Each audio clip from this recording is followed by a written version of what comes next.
Broadcasting from the business capital of the world, this is the Podcast Business News Network. Hey, all you have to do is say the word to massage to any adult, and right away it's a feeling of elation, relaxation, happiness. You know you're going to feel good after that massage, typically, whether it's for therapeutic uses, whether it's just de-stress, whatever it might be.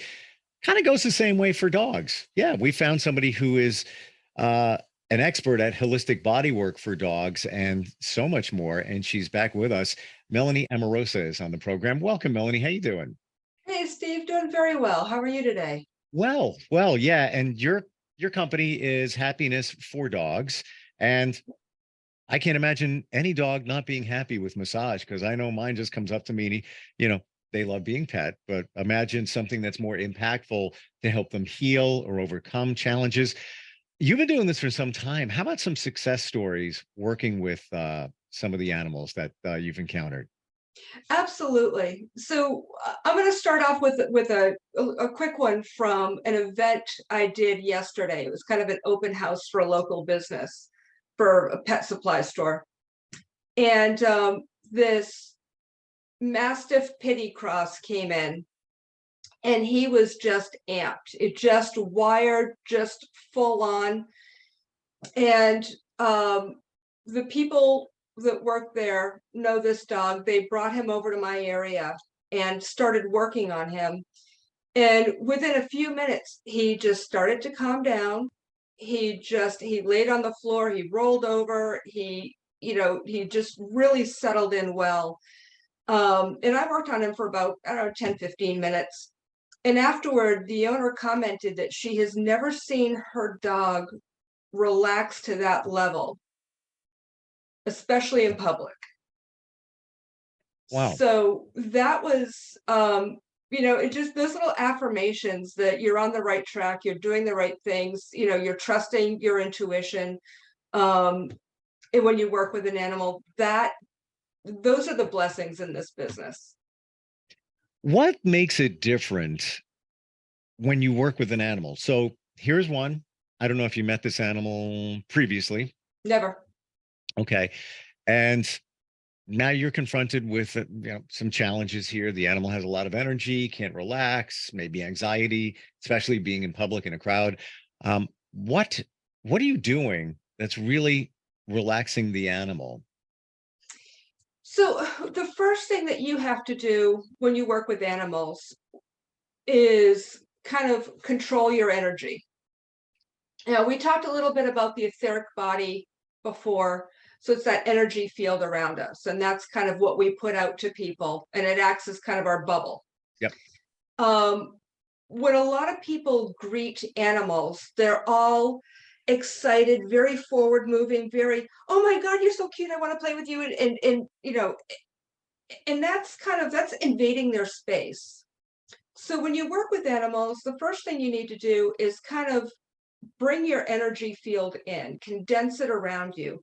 And it almost feels like giving yourself an energetic hug. You just kind of pull everything in, you breathe, you ground yourself, and you just, really calm your mind and just open your intuition so that you can listen to yourself and listen to those messages and feelings that come across. So, in doing that, the animal is already starting to calm down because they know that you're not pushing into them, you're not invading their space, you're not crossing boundaries with them. So that's the first thing that you do. And then with this guy, he was just had a big mushy head on him and just such a happy dog, but again, very frenetic in his energy. And we had talked before about calming dogs by kind of rubbing their cheek along their muzzle and their cheek. And I just started massaging him there and, up toward the base of his ears. And you could just see him start to just calm right down, just settle into himself a little bit more. And then something else I'll do with dogs sometimes is a grounding exercise to help them ground and sort of get them back in touch with, that grounding energy, that feeling rooted in earth. another quick story, if I Sure, please do. there's so many, it's so much fun.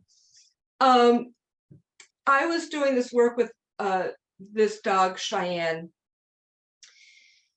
She's a poodle. Her owner was having issues with her not eating. She had injured her knee. There was all this stuff going on. So I started doing the animal energy protocol that I've been trained in through Lynn McKenzie's program. And started doing this animal energy protocol. And the first thing that came up for the dog was you need to ground her. And I'm like, all right. So, and this is a remote session that I'm doing. I'm like, all right, and I get ready to ground her. And she's like, energetically I can see her in my mind, and she's like, no, and she's moving away from me. She's like, that's mundane. I don't want to do that stuff. She was having too much fun being all crazy. And I'm like, no, you need to get grounded. And so we're kind of having this like little bit of back and forth. And I'm like, wait a minute, why am I arguing with her? And I went back to my basics, grounded myself again, pulled my energy field in, and just sort of opened the door to let her come into me energetically. And as soon as I did that, she's like, oh, it's my choice? Oh, well, okay. And then she settled in, and we had a fantastic energetic session. But it's just, you need to be respectful. And sometimes we lose sight of that in our excitement to be with animals and engage with them. I'm surprised to hear that dogs have to be grounded because they're walking around touching the ground all the time. They are, but here's sort of the downside. They spend a lot of time inside. They don't spend as much time in nature as non-domesticated animals, or even, or in farm animals as well. And they tend to pick up a lot of the stuff that's going on in our own mind and our energy. And sometimes that can start to bring them away from that rooted, grounding feeling. So some dogs are very grounded, they're very solid in themselves, and others are just kind of, I heard someone refer to it once as helium head or helium brain. They're just very like, woohoo, floating around up here. So kind of getting them to come back into themselves and settle. Wow. So is it just because they're so fine-tuned into everything that's going on that even though they are pretty much grounded, sometimes they just need a little bit more? Absolutely. Mm. Very much so. Do you find that you're intuitive? You're plugged into the animal from the get-go? It's funny. Some are easier to get in touch with. Others are take a little more time and effort. And they all communicate differently. Some, it's a feeling. Like I met this horse, Missy, about a month and a half ago. And when she came around the corner of the barn and came into my view, it was immediately like getting punched in the heart. It was just like this neutron bomb kind of feeling in my heart chakra. And then I just immediately wanted to start crying. And this poor horse had just been emotionally harmed in a variety of different ways, not physically. She was in very good condition. She'd always been taken well care of, but emotionally, she just had a lot of baggage. And I later went on to do an energy session for her. And so first off, she communicated with me with that physical feeling. And then in the energy session, she showed me this picture of a heart, and it was not like a Valentine heart. It was the actual organ. And it had all of these worms kind of crawling in and out of it. Wait, I just want to make sure, where are you seeing this? What are you're seeing in it my mind. And it's coming from the animal? Yes. And she's 20 minutes down the road from me. And you're picking up on that. Yeah. I'm not questioning it. I get No, it. no. But I just want to make sure I have all the scenarios and facts right. Yes, perfect. And so, when I looked at it, I know the vet's been through her. She's very well taken care of. And those worms represent all of the hurt and harm and emotional damage that she's taken on, whether it's directed at her or perceived. And we're still working through a lot of this, but each one of those is each worm is like a different event. So you almost have to do an energetic deworming is what I'm going to call it. And you need to just help clear each and every one of those out for her. And it's going to be a process, but it's going to be a real blessing to work with her. My gosh. This goes to show that we think that a lot of the traumas or whatever it might be, it's a one and done for an animal. Sometimes if there's abuse, the old, I forget how the adage goes, but kick the dog between the legs and they'll never forget, whatever. Just when, and that's just figuratively speaking, but all of these things that you're saying, whatever it might be, a situation where maybe the horse had a rider who was aggressive, whatever Yeah. for you, all of this stuff stayed with this horse. Feelings of abandonment. She's super sensitive, and if her person is gone for too long, she immediately goes into feeling abandoned. And so it's, all of these little things kind of build up on each other and they snowball. And then, what could have been a small little incident for her a long time ago has just helped to create this massive rolling avalanche of stuff that goes on emotionally for her. Okay, so is it reasonable to assume that in her case, and maybe other animals as well, you have a couple of events that are very impactful, traumatic, whatever they might be, but that almost opens the door to more, like the snowball down the hill getting bigger and bigger? Right, because she didn't have a good way to deal with those Okay. because of her sensitivity level. Some animals are rock solid, and you can do. I had this dog 20 years ago, and she'd do something wrong, and I'd cuss her out, and she'd just like bark back at me, like she would just argue with me. But some just don't clear that energy. They just like people. Hmm. Some people can, have a really constructive conversation about something that they didn't do right at work or at home or whatever, and they take it, they process it, and they move on. Others, it's just crushing to them. And animals live on the same spectrum we do when it comes to that. Wow. Melanie, I want to go a little bit deeper into the images that you get. Like you have the visual of the heart, like the actual organ with these worms crawling through it. What about some of the other visuals that you might get energetically from an animal? So there are a host of different things. This one that I worked with, talking about end of life and whether or not they wanted to be cremated or buried, and if they did, where did they want to have their ashes Now, spread? this is conversation or energetically connecting with an animal, or Energetically connecting, and just the communication is basically emotion.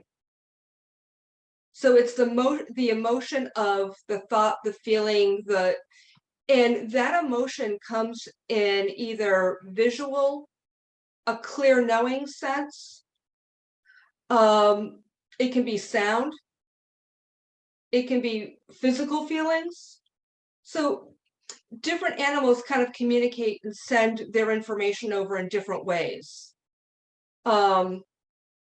And this particular dog that I worked with, when I mentioned, did they want to have their ashes spread at the beach?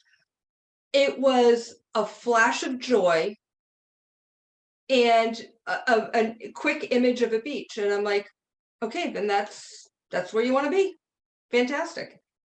This kind of stuff is on the radar of animals, Yeah. like ashes being spread and end of Well, life. you ask that question, you sort of send images to them saying, hey, you've got, these are two options. Which one resonates with you better? Wow. And some feelings come across kind of subtle. And it depends on how you ask the questions too. I had this one gal come to me. She had a major life shift, and she and her partner split. The dogs went with the partner, and she was having a real hard time. And she was focused on abandonment in her own mind. And when she came to me and we started talking, and I said, she's like, I want to know, do my animals feel abandoned? And when I do this work, I write down questions that, and a lot of time are yes or no questions. So the wording can be particular. And as I'm writing the word abandonment, I feel this, it was sticky. It's kind of like sliding your hand across something smooth and there's a real flow to it. And then running your hand across something rough and it kind of sticks and it feels just jagged. There's not a flow. So that's kind of how things come through. That word abandonment was not right. And so I searched through and I found the word separation. When I got to the word separation, it was like, oh, that was that smooth feeling. Okay, that's the word we want. And so I asked if her animals were experiencing separation from her, and I got a yes. When I then asked, were they feeling abandoned by her? And I got a no. So it's, coming across some of this information sometimes is a little bit of it takes a little detective work. I'm blown away here that you can, with the communication. I don't doubt it for a second. I've talked to animal communicators. Nobody in your realm where you work with them on holistically on the body side, but also being in tune with them. But you're able to give them images or cross images back and forth to better understand, what they're feeling, what they're thinking. Yeah. And images, again, images carry a sort of a sensory vibration to them or an emotion to them. And half the time I'm not even done asking the question and I can feel the answer back again. It can be that quick. Wow. How about that type of energy exchange through another human? Do you experience that? Being in tune with animals a little bit more than the rest of us? I get some when I used to have a human massage therapy business. I used to get a lot of really interesting things back from people. And again, this one gal I was working on, I had this very maternal feeling, and I kind of broached the subject. I'm like, is your mom still here? And she's like, yeah. And then she said, but my grandmother died a few months ago. And the minute she said that, I had a stabbing pain in my liver. And then she immediately followed up with, she passed from liver cancer. And as soon as she said that, the pain went away. And I'm like, okay, well, your grandmom's around. She's, she's with you. She wants to know that she's not left you. So just like little things like that pop up. Wow. Uh, does it surprise you? The first time, yeah, very much so. And it's such a beautiful feeling though, and it's an honor to be able to help pass that information on for people. I'm just a conduit. It's that's all I am. I'm a telephone wire. Hmm. Um, and it's an honor to help people like that. It's got to be a challenge. We have just a couple of minutes left, but I'm wondering, it's got to be a challenge when you work with an animal, you get the image. Now you have to interpret it. Now you have to figure out what it means. Sometimes it's very clear, and other times it's a little bit more of, again, it's a little bit of that detective work. You kind of have to, like when I saw that image of the heart with the worms in it, you know, we're very cause and effect type, and so my first thing is, well, do you have worms? And started going through that, and it was just that didn't feel right to me. It didn't feel like that was the cause. And then I sort of sat and took a minute to break away from the visual, but to just feel it, to sort of feel the emotion behind the visual. And that's when I picked up on the fact that it was all those little hurts that had just come into her and manifested and multiplied. I guess it's from experience because I would have no idea what that would mean. I would think first thing would be heartworms or something like that. Well, and to be clear, this is not veterinary care in any way, shape, or form. Sure. But what it is it's a way for me to also go back and say, hey, listen, this is what I saw. This is what I think it is. But I think you need to just double check with your vet to make sure anyway, because it would be horrible to just brush something off like that without having the owner do some due diligence on their side and just confirming that it's not physical worms. Agree. You wouldn't want to be living with that, but at the same time, the symbolism, the representation that you got from that, very impactful in helping that horse. Yeah. Super cool stuff. When we first started talking, I viewed you as somebody that does holistic body work, massage, and things like that. I never knew that you went deeper in terms of the energy aspect and feeling that and understanding that in working with them, which I find fascinating. It's like really cool. Well, the two things really go hand in hand, Steve. They some of the physical issues are a manifestation of emotional, and some of the physical issues, or some emotional issues turn into physical. So it goes either way. And if you're not sort of embracing both ends of that, then you're only having half of a conversation. Fair enough. All right.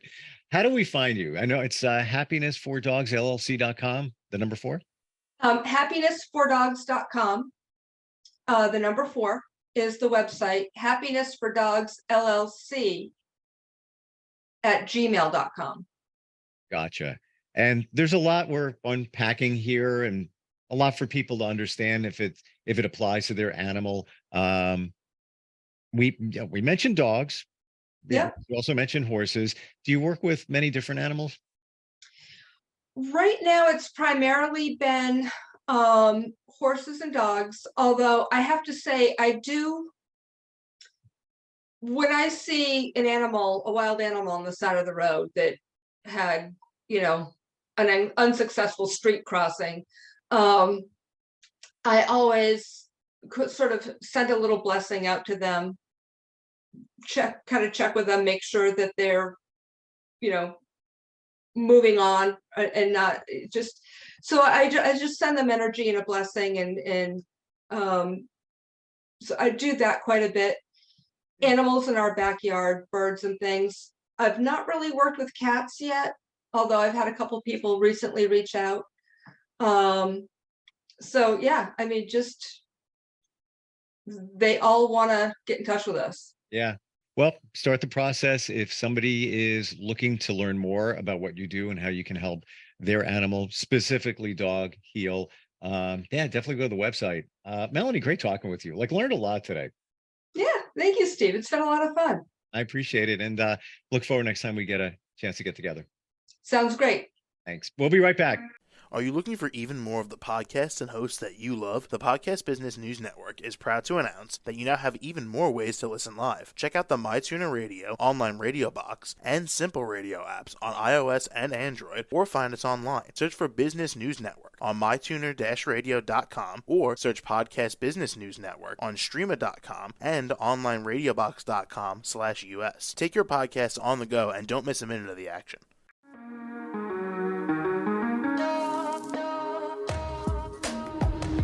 Broadcasting from the business capital of the world, this is the Podcast Business News Network. For nearly 2,000 severely injured veterans, everyday life has become filled with barriers. Day-to-day simple tasks can become pretty daunting. I have to carry my chair up 2 flights of steps or have somebody do it for me. What scares me the most is just the falling. When I'm struggling with my house, I think, to have that one great barrier just knocked down, it's crucial. Home for Our Troops is a wonderful nonprofit that builds a mortgage-free, fully adaptive, handicap-accessible house. And there's no catch. It'll be our very first home that we've ever owned. This is a game changer. This is where your life begins again. We need you to join us in completing this important mission. Please visit hfotusa.org and help build homes and rebuild lives. Because of you, everything's going to be okay.